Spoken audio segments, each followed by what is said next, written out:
This is Frankie Lynch, Saturn Girl. Please, please, please visit me at frankielynch.com. I do wonderful readings. And like this video, subscribe to my channel, and click the bell so you can hear about all my new videos. Plus, I go live and do free live chart readings and talk transits Mondays and Tuesday nights at 5 p.m. Mountain Time, 4 p.m. Pacific, or 6 p.m. Central, and 7 p.m. Eastern. Oh my goodness.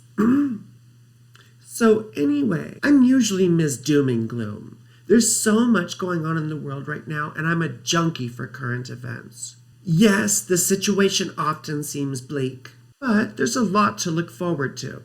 I wanted to go over a few aspects that I'm looking forward to, and that perhaps may brighten your day as well. There are good things going on. And even in past history, when the situation has been dire, people have still had to live day to day, take care of their families, put food on the table, and people still had fun, believe it or not. Life goes on. So let's take a look at a few of these aspects coming up. Of course, as always, it depends on what houses in your chart the planet rules.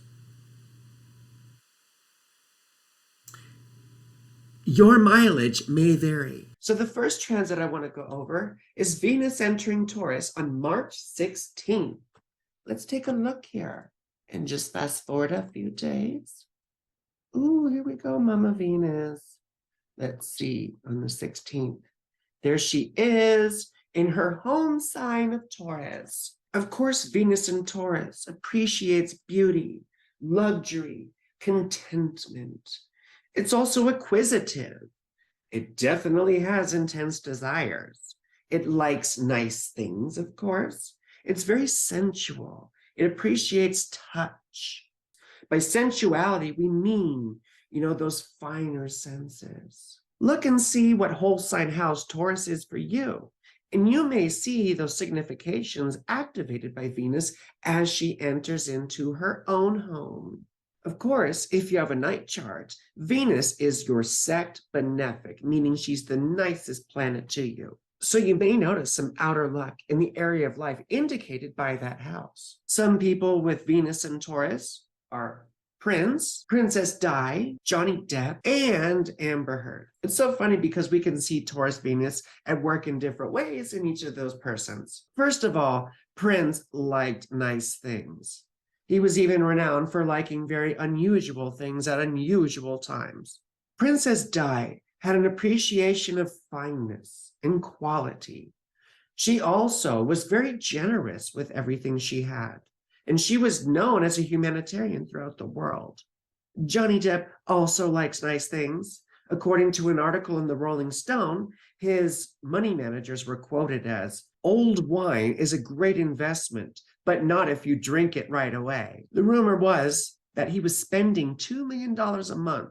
And then, of course, there's Amber Heard. I always say nothing says I love you to Taurus Venus like leaving the price tag on.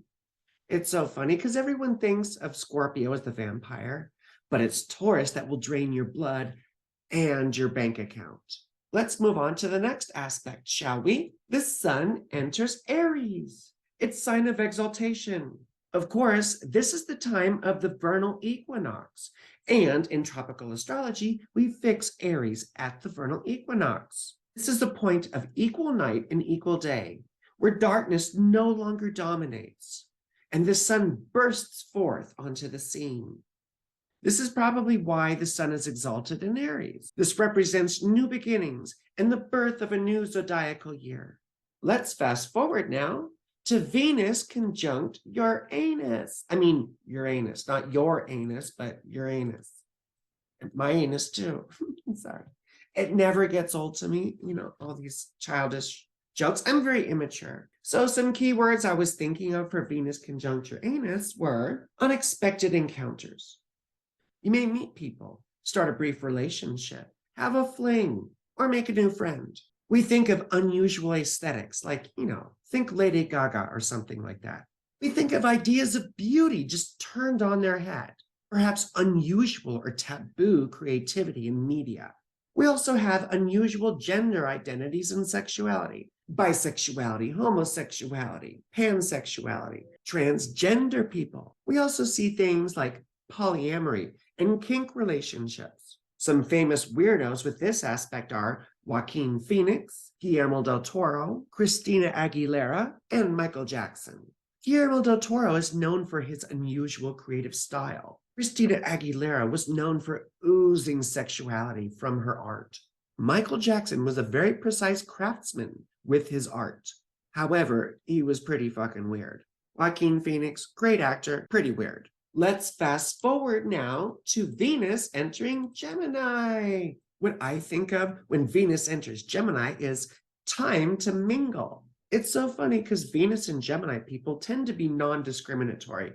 They can sort of relate to people of all walks of life. Some key phrases I thought of for Venus and Gemini were meeting of the minds, intellectual conversations, the need to taste every flavor, the need for variety, and a need for stimulation and excitement, sapiosexuality. Some famous people with Venus and Gemini are Margot Robbie, Amy Schumer, Tina Fey, and John Leguizamo. You sort of see these free, fun spirit type people, right? So Venus enters Gemini on April 10th. What also happens as she enters Gemini? She makes a trine to Pluto. This is one of my favorite aspects, at least in synastry. It's so hot. It's intense love. We want to melt into our partner. We want to share our blood with our partner. We have a sense of fatedness or destined feelings. There's a strong sense of attraction. You see possessiveness, right? Remember the Hades and Persephone myth? Like Persephone's all, yo, dude, I gotta go to the surface because, my mom's killing people with perpetual winter, but I'll totally be back because I love you. And Hades is like, okay, I totally believe you, but here's some pomegranate seeds, right? And the pomegranate seeds tied Persephone to the underworld, right? So obviously Pluto was a bit insecure, or, Pluto, Hades, whatever we want to say. Hades eventually became the name more for the place, and Pluto was eventually more the god of the place, Lord of the underworld. It's interesting to note that Hades and Persephone had probably the most well-adjusted relationship of any couple in the Greek pantheon. You see here Venus in Gemini, and over here Pluto in Aquarius. Oh God, it crosses my ascendant 5 times. That's always fun. So who are some people with that aspect in their natal charts? We've got Anna Kendrick, which is funny because remember her in Wedding Crasher? She's like, I would find you, which is so Venus trine Pluto. We have Mads Mikkelsen, who is just so dreamy, and he just oozes that powerful darkness, doesn't he? Oh, I mean, I prefer women, but he's just one of those that just, oh. And then Rodney Dangerfield, who is a big fan of prostitutes, of drugs, and porn stars. And then around the same time, we have the Sun-Jupiter conjunction. Take a look here. Oh my goodness. Now that typically feels like a very auspicious thing, doesn't it? Some keywords I thought of here were radiant, magnetic, and then pompous, over the top, excess, brilliant, know-it-all. So we have Joe Rogan, who is a bit of a blowhard, assumes he knows what he's talking about. We have Quentin Tarantino, another blowhard who's really into his own art. And then we have Zach Galifianakis, who's charmingly strange. And then let's fast forward to the eclipse in Aries. So you can see here, 29 degrees Aries. And then we have Jupiter not too far away at 23 degrees Aries. I'm seeing this as sort of an auspicious event in general, a nice sort of eclipse. However, it depends on your chart, what houses Jupiter rules for you. But for the subsequent 6 months, you can probably see the topics of that house ignited and carried forward. So prepare yourself. And then Mercury in Taurus stations retrograde on the 21st. Then I want to fast forward to Venus in Cancer. Venus enters Cancer on May 7th. I have natal Venus in Cancer, of course.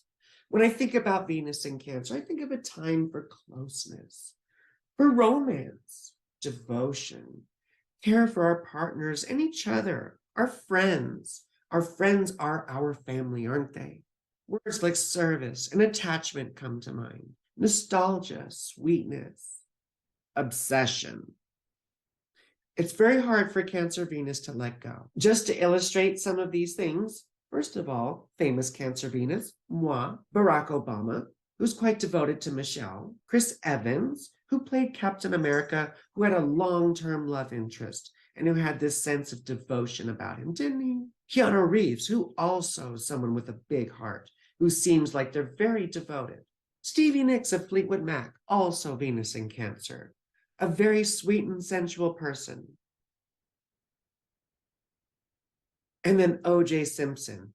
There's the obsessive side, or the inability to detach. And then O.J. Simpson.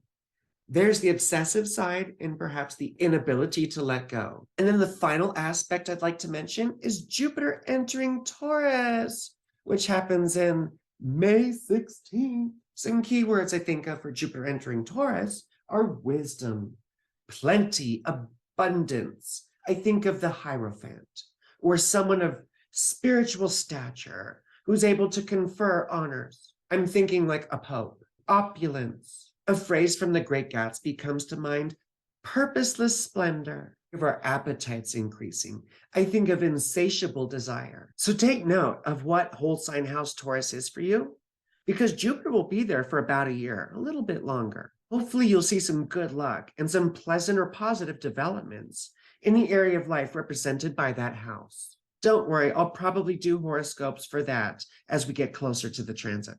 Some famous people with Jupiter and Taurus are Benedict Cumberbatch, Liam Neeson, Robert Downey Jr., Anna Faris, who's hilarious, and Cillian Murphy, who is the most gorgeous man in the world. Oh my God.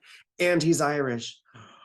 And a Gemini. So I hope this was a little bit of welcomed positivity after all my doom and gloom stuff that I post all the time. Because the world just seems like it's so daunting, doesn't it? And the situation seems so dire. But remember, like I said, people still have to go on living day to day.